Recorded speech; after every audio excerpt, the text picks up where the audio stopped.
Buenos días, chicos. Comenzamos el día de hoy continuando con el tema de fuerzas intermoleculares desde el punto de vista de las propiedades físicas que se van a ver impactadas por el tipo de fuerza intermolecular que tienen las sustancias. Entonces, nada más repaso ciertos puntos de los videos de la semana pasada que se refiere a lo siguiente. Primero, recordar que una fuerza intermolecular es simplemente la atracción que existen entre moléculas. Pueden ser iguales o moléculas diferentes, como punto número uno. Como punto número dos, recordar que lo primero que hay que hacer para definir el tipo de fuerza intermolecular que tiene una molécula es si es polar o no polar, para que con base en eso ya uno pueda definir qué tipo de fuerza intermolecular tiene. Y tercero, que ante las situaciones en las que varias moléculas tenían la misma fuerza intermolecular, debíamos de utilizar dos criterios para poder definir o establecer cuál de las moléculas presentaba mayor propiedades físicas. Entonces, esos dos criterios, cuando varias moléculas tienen la misma fuerza intermolecular, correspondían en términos de tamaño, que se refiere que la molécula sea más robusta, porque recordemos que a mayor masa molar, pues mayor cantidad de electrones, y si hay mayor cantidad de electrones, la posibilidad de polarizabilidad de la molécula es muchísimo mayor, ¿cierto? Y el otro punto o criterio, pues es desde el punto de vista de la forma, teniendo en cuenta que cuando nos referíamos a la forma, entre más linealizada sea la molécula, pues mayor área de contacto iba a ser o más puntos de unión se iban a establecer y por ende más fuerte iba a ser la fuerza intermolecular. Entonces, habiendo repasado lo anterior, pues analicemos este ejemplo en donde tenemos dos moléculas de naturaleza orgánica, el ácido acético y el 1-propanol. Ambas moléculas, si analizamos sus estructuras, nos damos cuenta que son moléculas polares. Ya tenemos ese primer paso. Y al ser una molécula polar, sabemos que tienen fuerzas de dispersión de London porque todas las moléculas la tienen. Al ser polares van a tener dipolo-dipolo. Pero también si analizamos sus estructuras, nos damos cuenta que tanto el ácido acético en esta zona como el 1-propanol en esta zona de la molécula, ambas tienen puente de hidrógeno. Y el puente de hidrógeno de esas tres fuerzas intermoleculares que tienen, pues va a ser la de mayor intensidad. Y como es la de mayor intensidad, pues es la que domina y es la que va a definir las propiedades físicas de estas sustancias. Entonces, estamos en una situación en donde ambas moléculas tienen la misma fuerza intermolecular. Por tanto, vamos a analizar los dos criterios. El primer criterio, pues, era el del tamaño y el tamaño iba relacionado con la masa. Aquí nos damos cuenta que el ácido acético tiene una masa de 60 gramos por mol y en este caso pues el 1-propanol también. Por tanto, el criterio de la masa no es el criterio que nos va a permitir diferenciar cuál de estas dos especies químicas tiene el mayor punto de ebullición. Por tanto, nos vamos por el criterio de la forma. Si bien es cierto el ácido acético en este carbono tiene geometría tetraédrica y aquí trigonal plana, mientras que el 1-propanol, ¿cierto? Todos sus puntos, al menos este carbono o los tres carbonos que tenemos aquí, pues son tetraédricos y esta parte sería angular. Podemos observar que esta molécula se ve más linealizada. Muy bien, se ve más linealizada. Pero ¿qué diferencia hay? Si vemos en estas dos moléculas del 1-propanol, se va a tener una atracción entre el puente de hidrógeno de una molécula con el oxígeno de la otra. Mientras que en el ácido acético podemos darnos cuenta que esa atracción o ese puente de hidrógeno ocurre en dos puntos diferentes y entonces esto provoca que el ácido acético tenga más puntos de unión de puentes de hidrógeno que los que tiene el 1-propanol y por tanto al tener más puntos de unión de puente de hidrógeno pues es la sustancia química que tendrá el mayor punto de ebullición. o la fuerza intermolecular más intensa y por ende mayor propiedad física, excepto presión de vapor. Muy bien. ¿Qué otras propiedades físicas pues se van a ver impactadas? Bueno, la primera que vamos a evaluar es la viscosidad. Entonces, aquí lanzo la pregunta. Ustedes van a prepararse o tienen una tajada de pan, ¿cierto? De pan cuadrado, perfecto. Y tienen mayonesa y tienen miel a temperatura ambiente. ¿Qué va a ocurrir? ¿Cuál de las dos sustancias, la mayonesa o la miel, es más viscosa?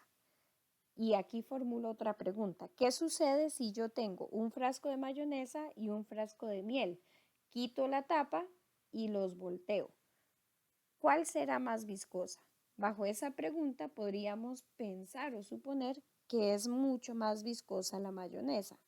Sin embargo, si yo más bien les hubiera dicho, bueno, vamos a untarle mayonesa al pan cuadrado o vamos a untarle la miel al pan cuadrado, ¿cuál de las dos sustancias, la mayonesa o la miel, es más fácil de aplicar? ¿Les ha pasado? ¿Han hecho esto? ¿Verdad que sí? Bueno, es mucho más fácil untar la tajada de pan cuadrado de mayonesa, ¿verdad que sí? Claro, es mucho más fácil untarla porque cuando a veces vamos a untar un pan cuadrado con miel, ¿verdad? Hasta un poco de boronas de pan se nos pueden ir. ¿Esto qué quiere decir? Bueno, que la miel, si bien es cierto en términos de apariencia se ve menos viscosa con respecto a la mayonesa, realmente es todo lo contrario. La miel es mucho más viscosa que la mayonesa y entonces tenemos que entender que la viscosidad es simplemente aquella propiedad que tienen las sustancias en términos de resistencia a fluir. ¿De acuerdo? Es una medida de esa resistencia que cualquier líquido va a presentar para fluir. ¿De acuerdo? Entonces, entre más viscoso sea un líquido, más lento es su flujo. ¿De acuerdo? Y debemos de tener presente, ¿cierto?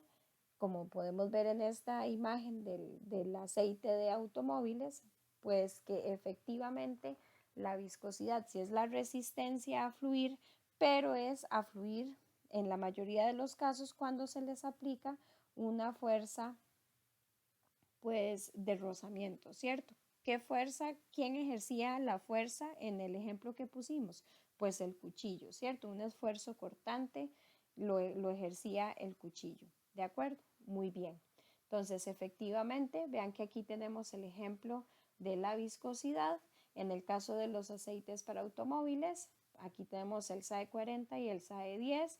Entre menor el número, pues es menos viscoso y pues el flujo es mucho más rápido, ¿cierto? Es mayor el vertido. Importante tener en cuenta que la viscosidad tiene que ver con la facilidad en que las moléculas de líquido se pueden desplazar o moverse unas con respecto a otras y que también uno de los factores que afecta la viscosidad pues es la temperatura, ¿cierto? ¿Qué pasa si nosotros colocamos la miel en el refrigerador y después la vamos a consumir? Pues cuesta muchísimo más untar la miel en el pan, ¿cierto? Esto quiere decir que la viscosidad de un líquido suele disminuir con el aumento de la temperatura y por esta razón, ¿verdad? La melaza pues caliente fluye mucho más rápido que cuando está fría. Y entendamos aquí a nivel molecular qué es lo que pasa. Recordemos que si le aumentamos la temperatura a una sustancia, estaríamos provocando que las partículas de esta pues se separen y entonces está ligado a las fuerzas intermoleculares, puesto que esa separación quiere decir que ocurrió un rompimiento de fuerzas intermoleculares, ¿cierto? Entonces, a mayor temperatura vamos a tener una menor viscosidad, puesto que las moléculas van a estar pues más separadas, ¿de acuerdo? Entonces, si analizamos también en términos de viscosidad, esta tabla tenemos diferentes hidrocarburos, la única diferencia entre ellos es la cantidad de carbonos presente, Veamos que aquí en el hexano, o podemos analizar primero que todos estos hidrocarburos están formados solo por carbonos e hidrógenos. Bajo esta condición recordamos también que si solo tenemos carbonos e hidrógenos, esas moléculas, independientemente de qué tan complejas sean, van a ser moléculas no polares. Y como son moléculas no polares, quiere decir que la única fuerza intermolecular que tienen es de dispersión de London.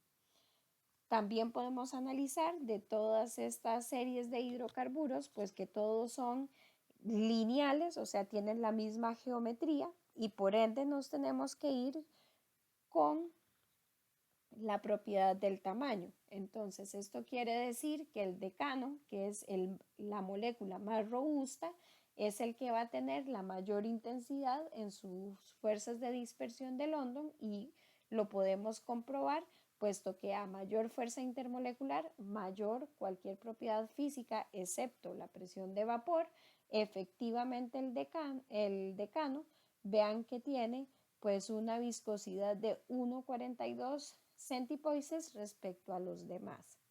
Muy bien. Veamos otra propiedad física, la tensión superficial. Me imagino que todos, al menos en algún momento de su vida, han visto que un mosquito, ¿cierto?, se pareciera que pueda caminar sobre el agua, ¿cierto? Muy bien. ¿Por qué puede hacer esto el mosquito? Bueno, pues eso se debe a esta propiedad física llamada tensión superficial, en la cual vamos a entender que es la cantidad de energía necesaria para estirar o aumentar la superficie de un líquido por unidad de área. ¿De acuerdo? Es como una medida de la fuerza elástica que va a existir en la superficie de estos líquidos. ¿De acuerdo? Entonces, si nosotros analizamos esta condición en donde tenemos un beaker lleno con agua, podemos observar que las moléculas o partículas internas tienen fuerzas de atracción, ¿verdad?, para con respecto a otras moléculas en todas direcciones. Pero en esta parte superior, las moléculas van a tener únicamente atracción hacia los lados y hacia abajo. Esto va a generar como un efecto en el que se tratan de llevar todas las moléculas hacia abajo y eso ocasiona un fenómeno en la superficie del líquido como si se estuviese creando una cama elástica, ¿cierto? Así como un trampolín. Muy bien. Bueno, pues eso es la tensión superficial. ¿De acuerdo? Entonces, es importante tener en cuenta que la tensión superficial, ¿verdad? La capa de las moléculas se comporta diferente que las moléculas internas. Ya vimos que se debe por la atracción lateral y hacia abajo, ¿de acuerdo? En esta ocasión podemos decir que se debe por las fuerzas cohesivas en las moléculas de la superficie, ¿verdad? Que van a tener una fuerza neta hacia el interior, que era lo que mencionábamos que se estaría como jalando hacia abajo. Muy bien. También debemos tener presente que esta cama elástica, ¿verdad? Pues actúa como si fuese un trampolín y lo que va a permitir es que flote, ¿verdad?, una especie cuya masa sea bajita, ¿verdad?, para que puedan quedar ahí flotando en la superficie.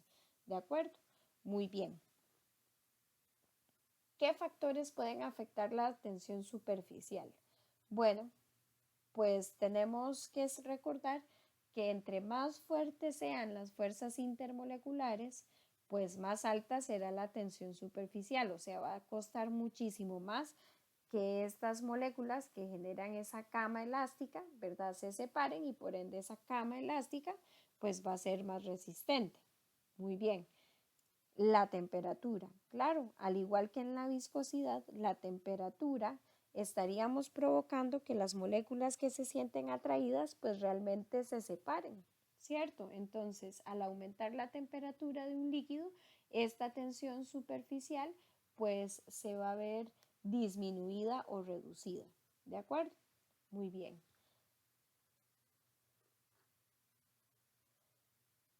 Veamos la tercera propiedad física, la acción capilar o la capilaridad. Bueno, ¿A qué se refiere con la capilaridad?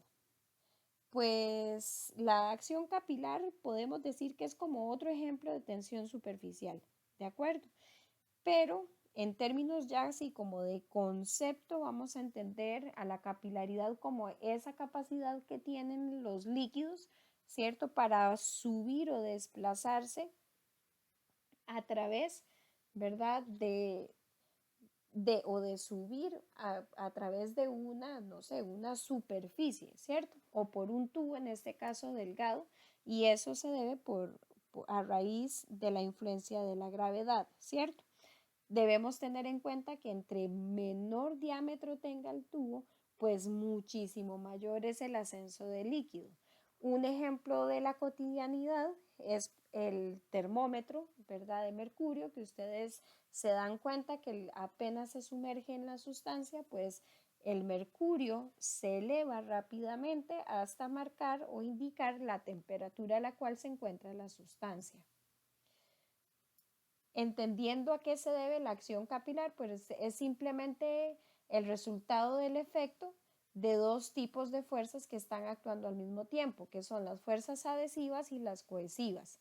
¿En qué se diferencian cada una de ellas? Bueno, pues las cohesivas son aquellas que mantienen las moléculas unidas entre sí y las adhesivas es simplemente aquella que permite que las moléculas estén atraídas hacia el exterior de la superficie del tubo, ¿cierto?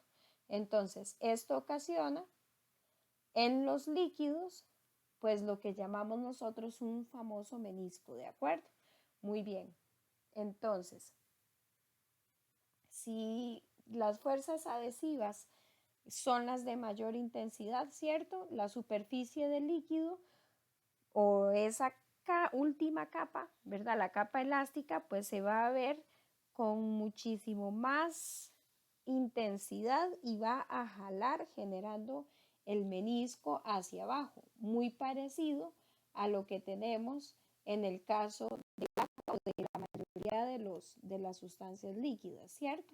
Muy bien, en el caso del agua, pues efectivamente, pues el menisco, la pancita, es hacia abajo, o sea, quiere decir que es cóncavo, y es porque estas fuerzas de adhesión a la superficie del tubo, en este caso del tubo de ensayo, pues es muchísimo mayor. ¿Qué va a pasar? Pues también tenemos meniscos convexos, como en el caso del mercurio, que en este caso más bien la fuerza de cohesión que está presente en las moléculas o en las partículas de mercurio, pues va a ser muchísimo mayor que las fuerzas de adhesión para con el vidrio, ¿de acuerdo? Muy bien, entonces, nada más repaso, cuando las fuerzas de cohesión son mayores a las de adhesión, el menisco es convexo, como en el caso del mercurio, y en el caso de todas las demás otras sustancias, pues cuando el menisco es hacia abajo, sea cóncavo, es porque más bien las fuerzas de adhesión son mucho más fuertes que las fuerzas de cohesión de la misma sustancia. Muy bien. Ahora sí, veamos la presión de vapor. Ya hemos conversado de presión de vapor en algunas de nuestras clases, ¿cierto? Entonces vamos a analizar a qué se refiere este tema de presión de vapor. Muy bien, a cualquier temperatura, ¿verdad? Algunas moléculas en un líquido tienen suficiente energía para liberarse. ¿Qué quiere decir esto? Y aquí recuerdo un ejemplo que también hemos conversado. Muchas veces puede ser que nos ha tocado que vamos y compramos una botella con agua y cuando la abrimos escuchamos que hace como este sonido, ¿cierto? Como que libera un gas. ¿Por qué suena así si es simplemente agua? Bueno, pues una de las propiedades que tienen los líquidos o que es exclusiva de los líquidos es la presión de vapor. Y para entender la presión de vapor, pues vamos a referirnos a esta propiedad, perdón, como la capacidad que tiene la sustancia para transformarse de líquido a vapor por cuenta propia sin necesidad de calentamiento. Muy bien, entonces cuando destapamos la botella con agua es porque a lo mejor ya esa agua tenía tiempo almacenada y justo en la superficie del líquido, pues unas moléculas entran en contacto entre sí, se repelen y van a hacer la transición a la fase de vapor.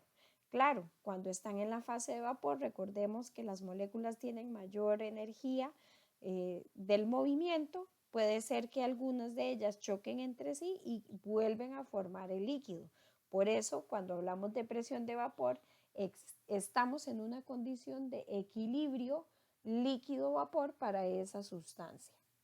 Muy bien, entonces si vemos esta información, si aquí tenemos, vean este matraz, está vacío, aquí vamos a agregarle etanol, se abre la válvula, el etanol queda ya ahora sí dentro del matraz, podemos ver que la presión dentro del matraz que originalmente estaba vacío, pues va a empezar a aumentar. ¿Por qué va a empezar a aumentar? Número uno, la sustancia que se está agregando es un líquido. Número dos, este líquido es muy volátil, ¿cierto? ¿Y qué va a ocurrir? Por cuenta propia, solitas, algunas de las partículas van a lograr hacer la transición a su fase de vapor. Bueno, conforme pasa el tiempo, más moléculas logran hacer la transición al estado de vapor y cuando están en este estado, pues puede ser que choquen entre sí y se regresan a su forma líquida o condensada, ¿de acuerdo? Por ende, la presión de vapor es esa condición de equilibrio líquido-vapor que se genera en esas condiciones, ¿cierto? Muy bien.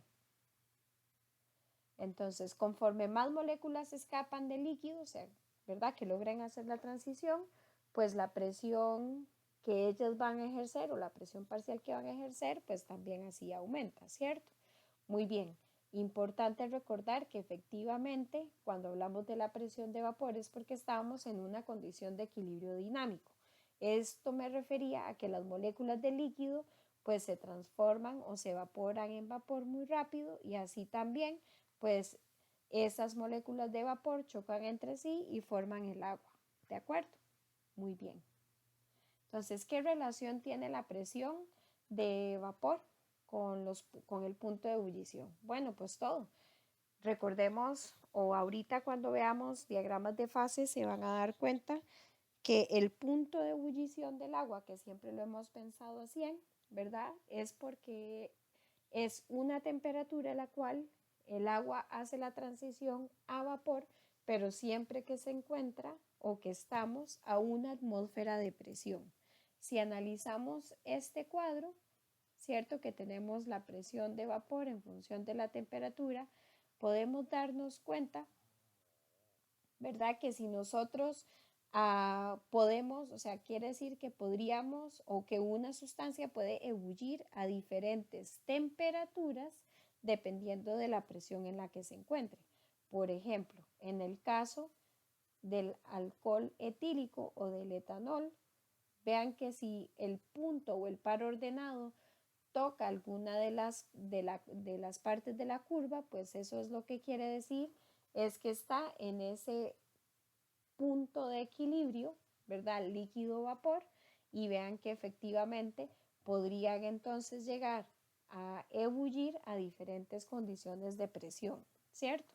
Muy bien, entonces el punto de ebullición lo vamos a entender como esa temperatura en la cual un líquido, ¿verdad? Hace la transición de la fase líquida a la fase de vapor. Y cuando escuchemos el punto de ebullición normal, pues esa temperatura, ¿verdad? Va a ser el punto o la temperatura en la cual el líquido hace la transición al vapor, pero cuando se encuentra a una atmósfera de presión, es decir, a la condición de presión estándar. Muy bien. Pues muchas gracias, chicos.